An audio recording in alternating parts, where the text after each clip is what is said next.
Ada enggak orang kaya merasa enggak cukup terus? Ya koruptor tadi kan, sudah kaya, mobilnya mewah, rumahnya mewah, punya supir pribadi, ada asisten pribadi, istrinya setiap hari keluar salon 7 kali. Tapi kemudian suaminya di luar sana, gajinya besar, tapi masih garong, masih korupsi. Padahal sudah kaya, cukup apa enggak? Enggak cukup loh. Terus apa yang Anda cari? Loh ini loh Pak, sihir betulan ini. Dan kami pernah mendengarkan secara langsung dari temannya teman kami. Loh, Roto atau Didik. Dari temannya teman kami. Jadi ada temannya teman kami diantar oleh teman kami untuk ketemu dengan kami. Jadi temannya teman kami, ngerti? Bulet ya. Nah sudah, itu dibilang apa? Saya Ustadz, salah satu kendala saya itu kalau mau tidur ngelihat istri itu kayak musuh. Gak nyaman. Orang lain tidur suami istri itu berpelukan, apalagi di Batur ini ya. Ustadz Abadi sudah bangun tidur, alhamdulillah. Orang itu tidur kan berpelukan suami istri kan. Dia katakan apa? Saya ini kalau meluk istri saya atau istri saya meluk badan saya ketika mau tidur itu panas, tidak bisa tidur.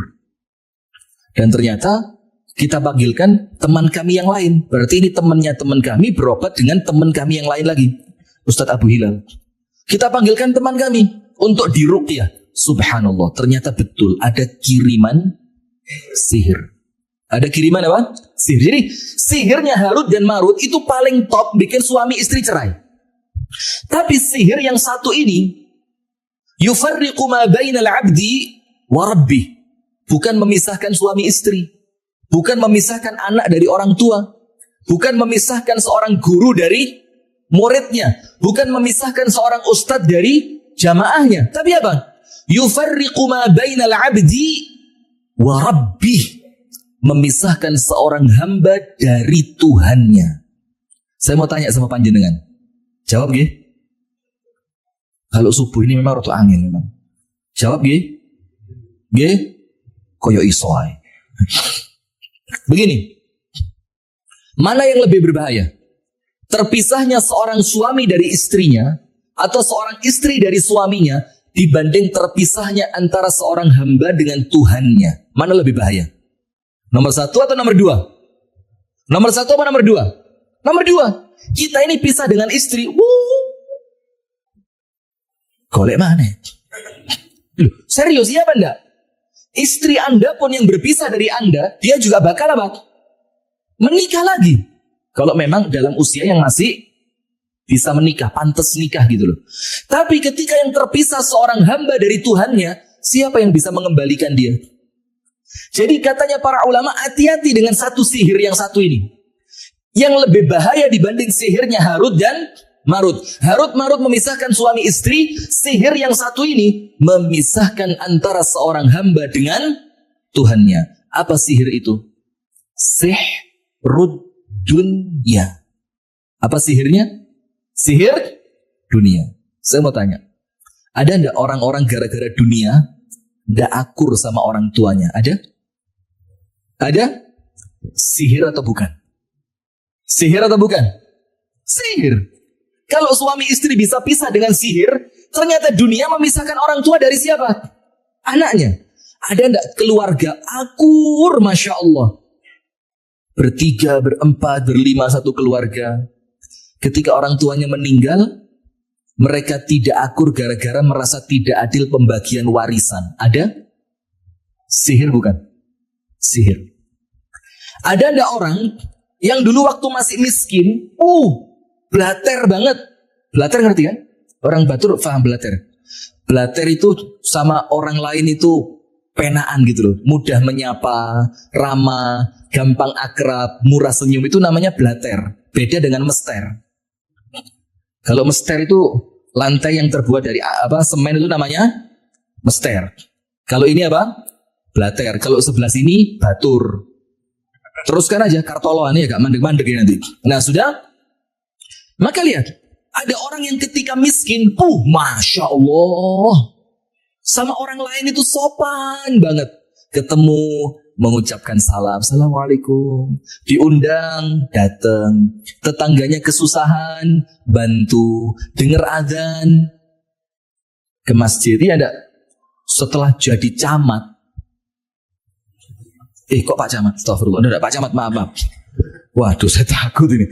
Setelah jadi kaya, ketemu orang itu begini, Mas, lali mbak aku. Sampean sopo? Lah aku tonggo deh sampean. Nggak duit tonggo model sampean. Loh. Kalau ceritanya, ingat gak cerita Malin Kundang? Seorang anak yang dikutuk ibunya menjadi batu kan? Walaupun itu cerita saya nggak tahu fakta atau betul-betul ada atau itu cerita sekedar untuk diambil pelajaran dan hikmahnya. Tapi Anda tahu ternyata itu sihir atau bukan? Sihir. Ada seorang laki-laki zaman belum terkenal, Masya Allah, diundang kemanapun mau. Setelah terkenal mulai sombong, masjid dekat rumah nggak pernah diisi, diundang tetangganya nggak pernah datang. Ini sihirnya jin atau sihirnya dunia? Paham ya? Nah, maka yang pertama saya buka dengan ucapannya seorang ulama yang mengatakan ternyata dunia ini termasuk apa? Sihir. Bahkan sihirnya mengalahkan sihirnya siapa tadi? Harut dan Marut. Harut Marut cuma memisahkan suami istri, ini bisa memisahkan segalanya. Nah, sekarang kemudian, kenapa kita katakan sampah berbaju mewah? Kenapa sih? Dunia ini apa sampah? Panjenengan tulis ini rumus dari para ulama. Dunia ini hadirin, ibu-ibu, bu,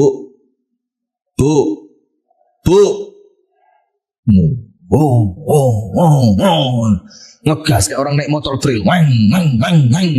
Bu, seneng suami kaya atau suami miskin? Loh, enggak apa-apa, betul.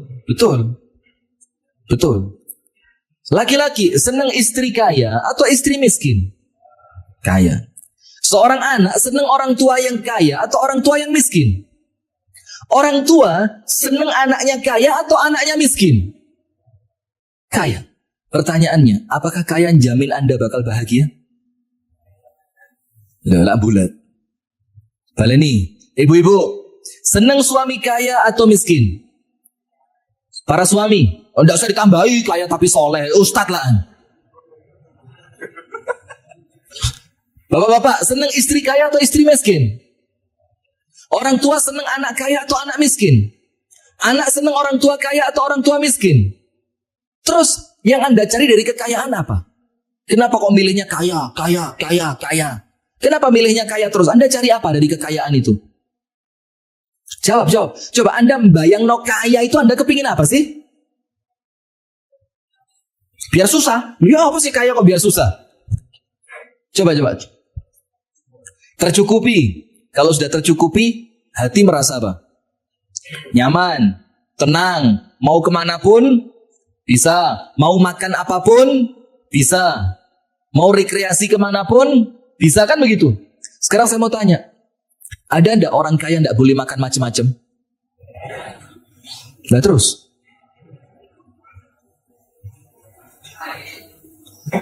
yang jelas loh, ini Senin loh, ini waktunya cari kekayaan loh ini. Supaya nanti Anda pulang nggak jadi malas percuma gitu, enggak begitu. Begini, saya pernah dengar cerita dari Ustadz Salim Afillah, ya kan Ustadz Salim.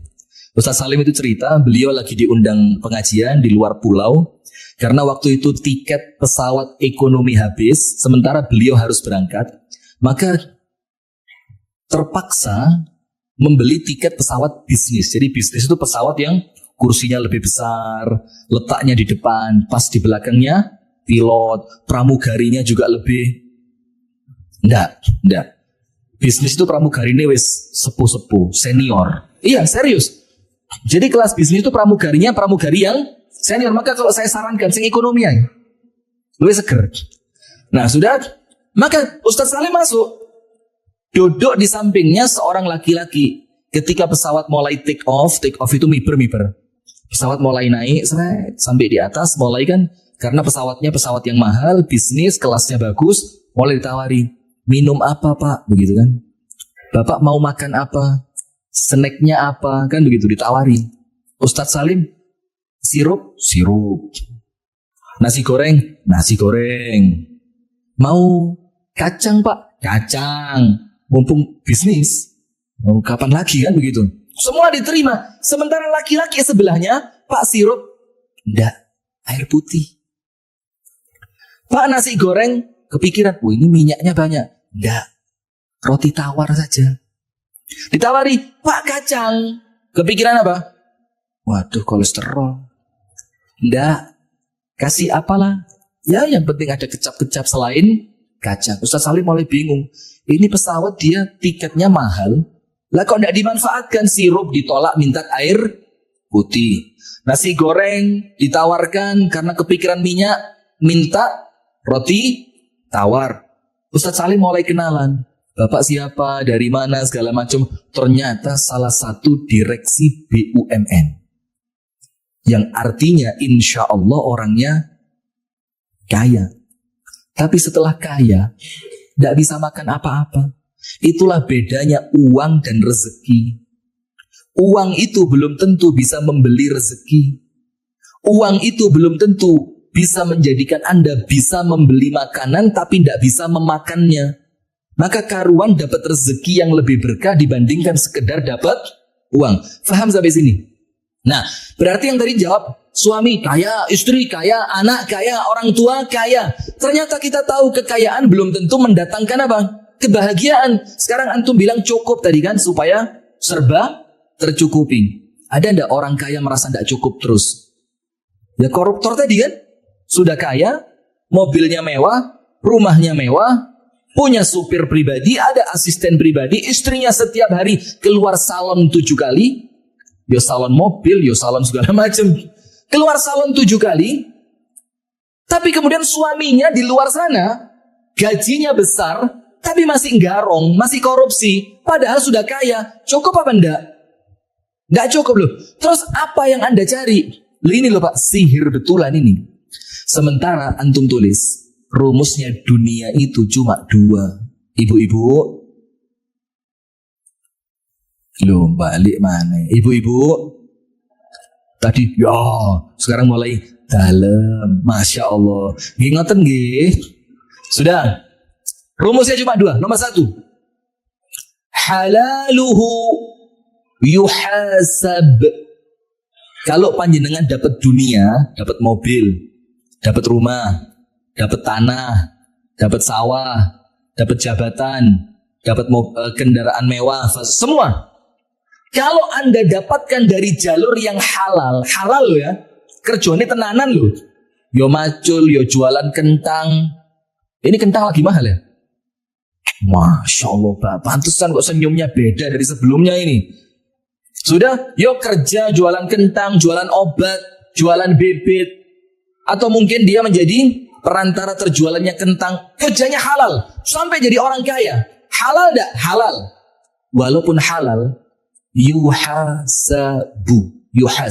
Sama Allah, harta halal yang Anda punya, itu bakal dihisab. Anda tahu enggak hisab itu apa? Dihitung sama Allah. Ditakoni.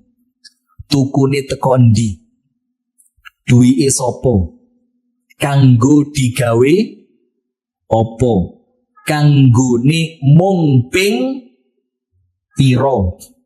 Itu ditanya. Coba yang di rumahnya sofanya itu sampai double 3. Ruang tamu sofa, ruang tengah sofa, di kamar mandi ngawur. Katakanlah di dapur pakai sofa. Dalam keadaan tetangga sebelah, jangankan sofa, kursi jelek tidak punya. Dalam keadaan sofa di rumah panjenengan, cuma terpakai di ruang tengah tok. Ruang tamu, tidak pernah punya tamu, wong sombong kok. Apalagi di ruang belakang, itu apa panjenengan kira tidak akan dihitung sama Allah? Dihitung. Itulah kenapa Nabi Muhammad mengatakan, Allahumma ahyini miskinan, wa amitni miskinan, wahsyurni ma'al masakin. Ya Allah, hidupkan aku dalam keadaan miskin, wafatkan aku dalam keadaan miskin, dan kelak di hari kiamat bangkitkan aku bersama orang-orang miskin. Walaupun para ulama menjelaskan arti miskin di sini itu mutawadhi'in, orang-orang yang tawadhu, rendah hati, tapi minimal ada kata miskin di sana. Sehingga apa? Sehingga kita ngerti kalau harta itu halal sama Allah diapain? Dihisab. Dan hati-hati, orang kaya masuk surga dibanding orang miskin kalau sama-sama baiknya, cepet yang kaya atau cepet yang miskin? Cepet yang kaya atau cepet yang miskin? Panjenengan kalau meninggal kepingin cepet surga atau lambat? Jawab, ayo pelan-pelan. Orang kaya sama orang miskin masuk surganya cepet siapa? Orang miskin. Panjenengan kalau meninggal pengen cepat surga atau pengen telat masuk surganya? Berarti mau jadi orang kaya atau jadi orang miskin? Nah, mulai ya, miskin kaya, bingung kan?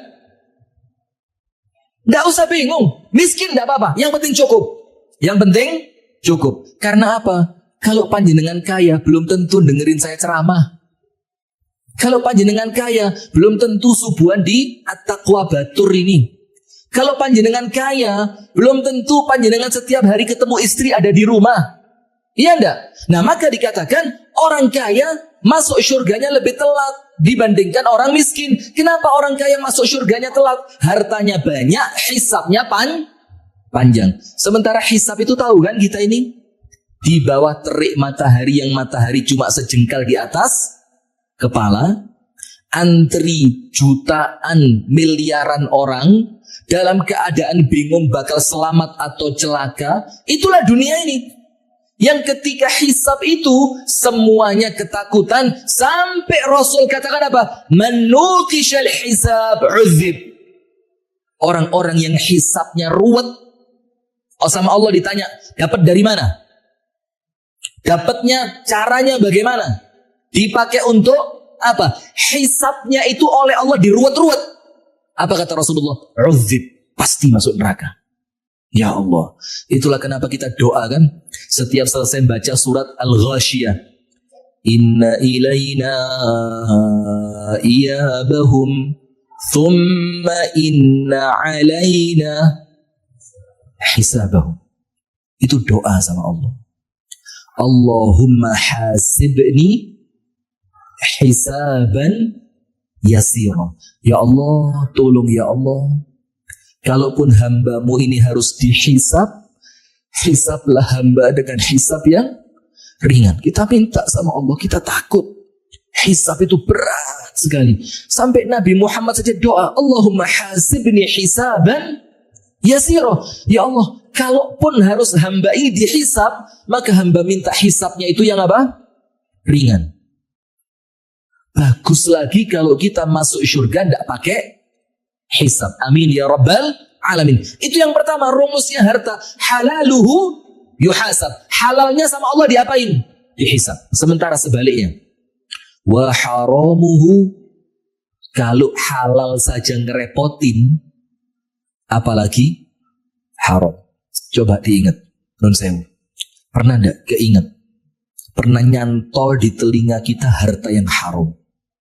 Pernah enggak? Ayo. Jualan, nipu, masuk tokonya orang, bohong, kerja, garong. Dan garong itu belum tentu uang loh ya, waktu loh. Panjenengan akadnya ketika jadi PNS itu masuk kantor pukul 07.00.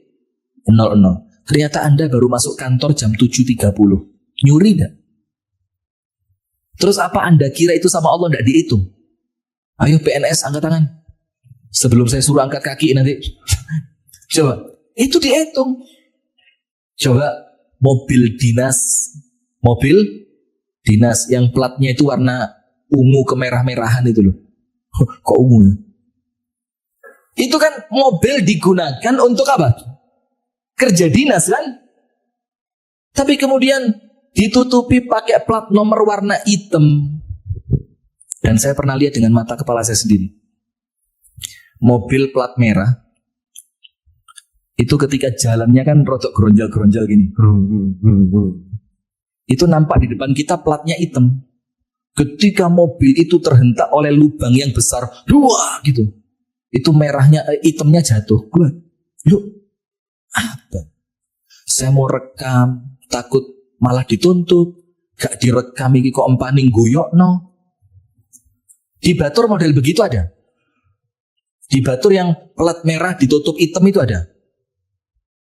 Tidak tahu, jangan tidak. Belum ada, belum pernah tahu. Alhamdulillah. Nah, maka hadirin, maka coba dipikir, pernah tidak kita ini kemasukan harta haram? Pernah tidak? Coba, pernah apa enggak? Kalau saya pribadi, sering, jujur. Itu yang sampai detik ini bikin wedi. Ya Allah, kalau mati sekarang ya apa nasib saya? Itu saya waktu mondok dulu, pernah tidak saya cerita di Al-Hasbi mungkin? Ada ibu itu jualan kolok plus jualan gorengan, itu kira-kira 500 meter dari pondok kami. Itu namanya anak-anak kecil si SMP, kelaparan keluar pondok, kan arek pondok itu gampang luwe, keluar gitu jalan jajan, bawa duit 3.000, 2.000, koloknya 1.000, sisanya buat beli gorengan. Kan gitu, gorengannya 1.200 dengan itu. Jadi 1.000 dapat 5. Kolok sak mangkok, gorengan 5. Namanya anak pondok, 5 itu mek ganjel perut bawah sebelah kiri. Jadi yang perut bawah sebelah kanan, perut atas kanan kiri itu belum terisi. Maka kita manggil, Mang Joko iku wake. Gitu, gak usah. Loh, gue seneng, menang wae. Sing dodol gak ketok. Terus. Sudah, setelah selesai waret, Mak, sampun. Datang yang jualan, dung. Pirole, kalau es tunggal, gorengan nih, gangsal. Ngepas no uang tadi. Padahal apa? Kalau setunggal gorengan, 10, 20, dan itu kepikiran sampai sekarang. Anda pernah makan gorengan 7 ngaku 2? Hah? Makan gorengan 7 ngaku 2? Atau jalan-jalan, ada kebun tebu. Anda tidak tahu ini tebu siapa yang punya. Moro-moro cuklek. Sudah dipotong, langsung. Setelah dikuliti, mulai.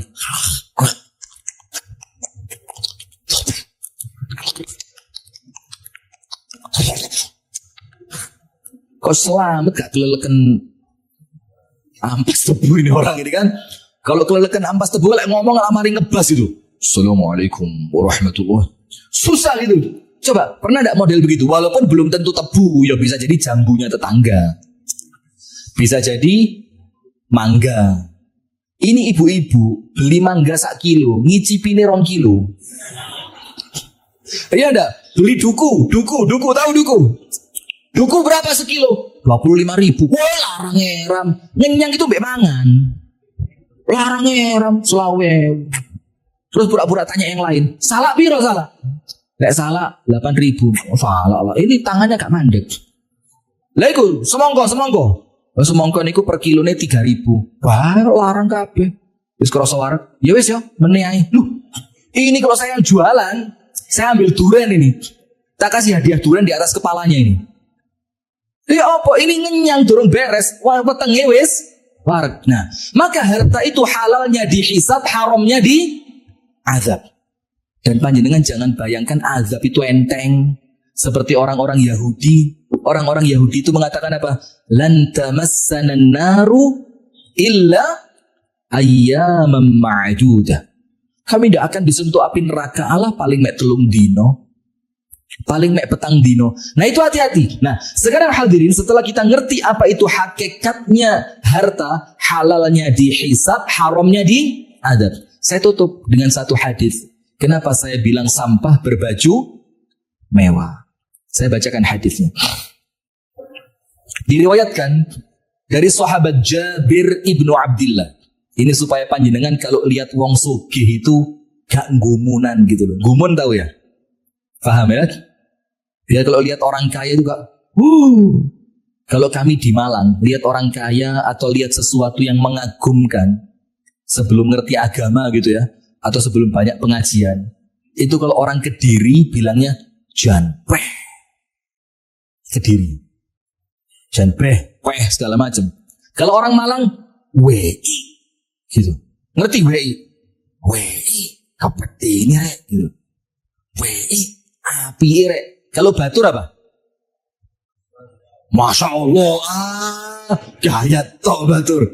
Itu kan setelah ngerti pengajian, sebelum ngaji dulu loh. Kalau ngelihat sesuatu yang mengagumkan orang Batur itu bahasa lokalnya apa? Apa? Apa? Weja. Weja. Masa gitu? Intonasinya bagaimana? Walah gitu. Walah. Kok saya jadi ingat weleh-weleh. Nah sudah hadirin.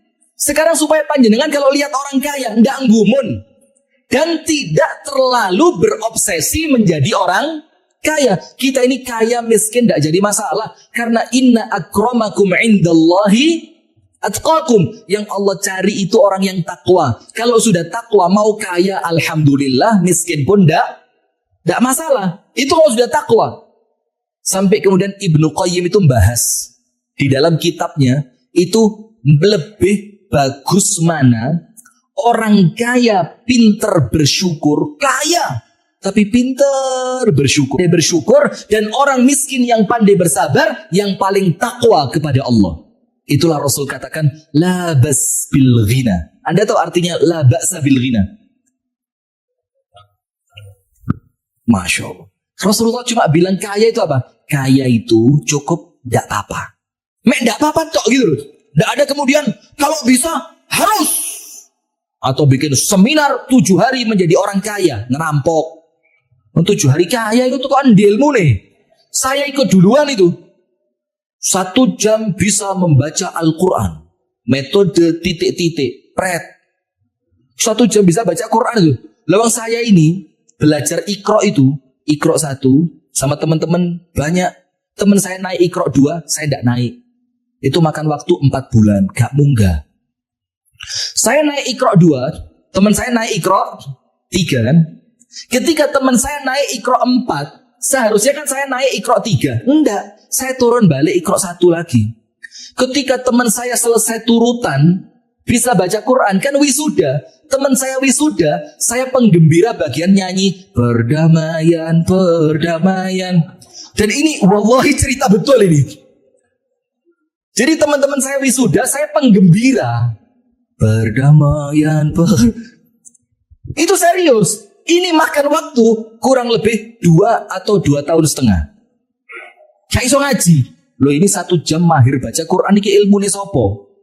Nah sudah. Maka Ibnu Qayyim mengatakan intinya bukan kaya syukur atau miskin sabar. Tapi intinya apa? Siapa yang paling bisa menjadikan kekayaan atau kemiskinan itu jembatan untuk mereka bertakwa kepada Allah. Nah, maka dengan itu hadirin sekalian, sampai Rasul bilang apa? Kaya itu cuma gak apa-apa. Panjenengan tahu kenapa kok Rasul ngomong la ba'sa bil ghina? Dadi wong sugih itu gak popo. Kenapa Rasul ngomong begitu coba? Kenapa? Lah, orang itu kan ketika ngomong sesuatu pasti ada latar belakang kan. Kenapa ngomong begitu? Kenapa kok sampai Rasulullah itu ngomong sugih itu mek gak apa-apa tok gitu loh. Sekedar gak apa-apa. Kenapa ngomong begitu? Karena di zaman sahabat mereka ngerti hakikat dunia ini. Nanti panjenengan pulang saya kasih PR. Buka surat Al-Hadid ayat 20. Buka surat apa? Al-Hadid ayat berapa? 20. Itu yang Allah ceritakan tentang hakikat dunia. Permainan, persaingan, seneng-seneng, ake-akean bondo, ake-akean dunyo, ake-akean anak. Ini cuma itu. Sementara nanti di akhirat yang tersisa apa? Azab yang sangat pedih. Nah, para sahabat ngerti ayat itu. Sehingga mereka itu sampai keluar kesimpulan. Berarti kaya itu aib. Kaya itu apa? Aib. Dan pemahaman bahwa kekayaan itu aib itu tersebar di kalangan sahabat. Sampai akhirnya para sahabat Nabi di zaman itu, ini serius ini. Miskin itu Pak, Bu. Oke, mulai nyambung. Miskin itu passion. Panjenengan ngertos passion. Pasien. Pasien. Passion itu Gaya hidup lah, bukan passion, lifestyle. Jadi jadi orang miskin itu keren gitu. Baju tambalan papat itu keren. Nanti ketemu yang bajunya tambalan limo, minder dia. Lu, lah kok akean kono tambalan nih? Kenapa? Karena miskin itu keren. Dan Rasulullah meluruskan itu. Loh, miskin itu tidak keren. Maka sama Rasul dibilang apa? Loh, kaya itu tidak apa-apa. Bukan dosa. Syaratnya satu, kata Rasulullah. 5 nittaqo. Khusus untuk orang yang bertakwa. Nah, sekarang saya lanjutkan baca hadis Jabir bin Abdullah. Anna Rasulullah sallallahu alaihi wasallam marra bis-suqi dakhilan min ba'di al-'aliyati wan nasu kana fatahu. Jadi Rasulullah itu masuk pasar. Sementara ketika Rasul masuk ke pasar, itu di sekeliling Rasulullah banyak orang. Lihat, Rasul masuk mana? Pasar. Lah kok jadi ustadz melbu pasar gengsi? Ya apa? Sebentar lagi saya masuk pasar. Nah, Mas Erik mana? Mas Erik? La haula wa la quwata illa billah. Di Al-Hasbi mungkin ya. Sudah? Rasulullah masuk pasar. Di sekeliling Rasul itu ada beberapa orang sahabat. Apa yang terjadi? Famarra bijudha asaki mayyiti fatanawalahu faakhadha biudhunihi thumma qala. Kemudian apa? Rasulullah sallallahu alaihi wasallam melewati bangkainya anakan kambing. Jadi anak kambing mati dan sudah jadi bangkai. Sudah mulai berbau busuk, sudah mulai dikelilingi oleh lalat, sudah mulai keluar belatungnya. Orang ngelihat itu nutup hidungnya. Apa yang terjadi? Rasulullah memanfaatkan momen itu. Siapa sih yang mau bangkai? Kan tidak ada. Apalagi kalau kambing itu masih baru mati, kulitnya bisa dimanfaatkan, tanduknya bisa dimanfaatkan. Bahkan mungkin kalaupun dia kambing besar, mungkin tulangnya bisa dimanfaatkan. Dan dalam Islam hukumnya boleh selama sudah disucikan. Kalau kulit itu sudah disamak gitu, sudah dikeringkan. Nah sudah. Tapi ini kambing sudah tidak bisa dimanfaatkan. Kulitnya rusak, tanduknya belum keluar, aromanya menyengat, keluar cacingnya, dikelilingi oleh lalat. Bahkan sudah di sebagian tubuhnya itu mulai mencair seperti bubur. Yang baunya itu kalau diseruput, disendok gitu. Itu na'udzubillah, menjijikkan. Sudah. Kemudian sama Rasul dijadikan momen ngajarin para sahabat. Rasulullah mengatakan, ayyukum yuhibbu anna hadza lahu bidirham. Siapa yang mau beli kambing ini dengan harga 1 dirham? Karena kambing di zaman Rasul dan kambing di zaman kita harganya tetap sama. Berapa? 1 dinar. 1 apa? Dinar. 1 dinar itu berapa? Kisaran 3 juta. Betul enggak? Sekarang harga kambing kisaran berapa? Sekitar itu kan, artinya kudu kambing yang cilik banget, bukan. Ya kambing yang pantas lah. Sekitaran berapa? 3 juta. Apalagi mendekati Idul Adha, Idul Kurban. Sudah. Maka Rasul tawarkan bukan 1 dinar. Tapi apa? 1 dirham. Dirham itu 1 keping uang perak. Antara 60.000. Rasul bilang, ada enggak yang mau ambil ini dengan harga 60.000? Faqalu, ma nuhibbu annahu lana bi syai'in wa ma yasna'u bihi wa ma nasna'u bihi. Ya Rasul, gratis pun kami tidak mau. Jangankan disuruh beli gratis, kami tidak mau. Kenapa? Karena apa yang akan kami lakukan dengan bangkai kambing ini? Baunya menyengat, kulitnya sudah rusak, banyak lalatnya keluar, belatungnya sudah mulai mencair. Kamu mau apain dengan kambing ini? Rasulullah bilang, ya sudahlah. Kalau kalian tidak mau kambing ini, maka Rasulullah SAW katakan, ya sudah. Kalau tidak mau beli gratis. Tidak mau, kata sahabat. Dibawain ke rumah kalian. Tidak usah ikut ngangkat. Pokok kambing ini sekarang milik kalian. Diantar ke rumah. Delivery. Ya ngerti ya batur ya. Delivery order. Cuma tinggal tiap hari ibu-ibu sekarang di rumahnya apa? Paket. Tok tok tok. Paket. Tok tok tok. Paket. Sampai bingung. Sampai kalau di rumah kami ada paket itu was-wasan. Ngerti? Kon ya. Ya, sampai isi nih loh. Gara-gara tiap hari apa? Paket. Setelah sebelumnya setiap kali sholat kita dikejutkan dengan Shopee. La haula wala quwata. Orang sholat khusyuk, sujud, HP-nya bunyi, Shopee. Ini syahwat belanja yang perlu ditekan. Sudah? Kemudian Rasulullah mengatakan, kalau kalian tidak mau, Rasul bilang apa? Wallahi, demi Allah. Demi Allah. Lad dunya ahwanu 'ala Allahi min hadza 'alaikum. Dunia yang kalian perebutkan sekarang lebih hina di mata Allah dibandingkan hinanya kambing ini di mata kalian. Rasulullah mengatakan dunia lebih hina dibanding kambing yang sudah menjadi bangkai ini. Terus berarti kalau ada orang rebutan dunia, berarti dia rebutan apa? Bangkai.